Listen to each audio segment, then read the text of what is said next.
Ngayon, isa ba? Good morning, kids! Okay. So, welcome po sa Baler Fire Station. Ha? Kami po ay nagagalang na lagi po kayong kapartner namin na willing kayong expose yung mga bata sa ganito ng activities. So, para malaman po nila kung ano at malaman nyo din po kung ano talaga yung totoong trabaho namin. At malay mo, may nakita ako dito kanina ng isang bata na gustong maging bumbero. Ayun, naka-fire department, may helmet pa. Dalawa ba sila? Isa lang? Dalawa.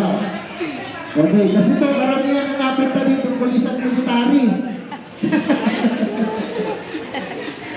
Pulis siya, military po, kasi picture sila sa bumbero.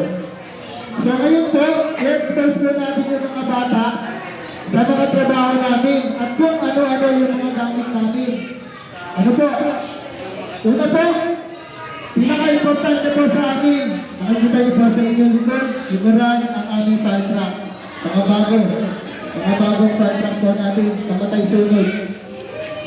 At may isa pa po tayong bago dito, penetrator. Para sa maliliit na kalsada po, eskinita. Para makapasok po tayo. May mga lugar po kasi tayo dito sa Baler, na hindi natin mapasok. Okay. Kids, rapid kayo dito. Dito sa harap.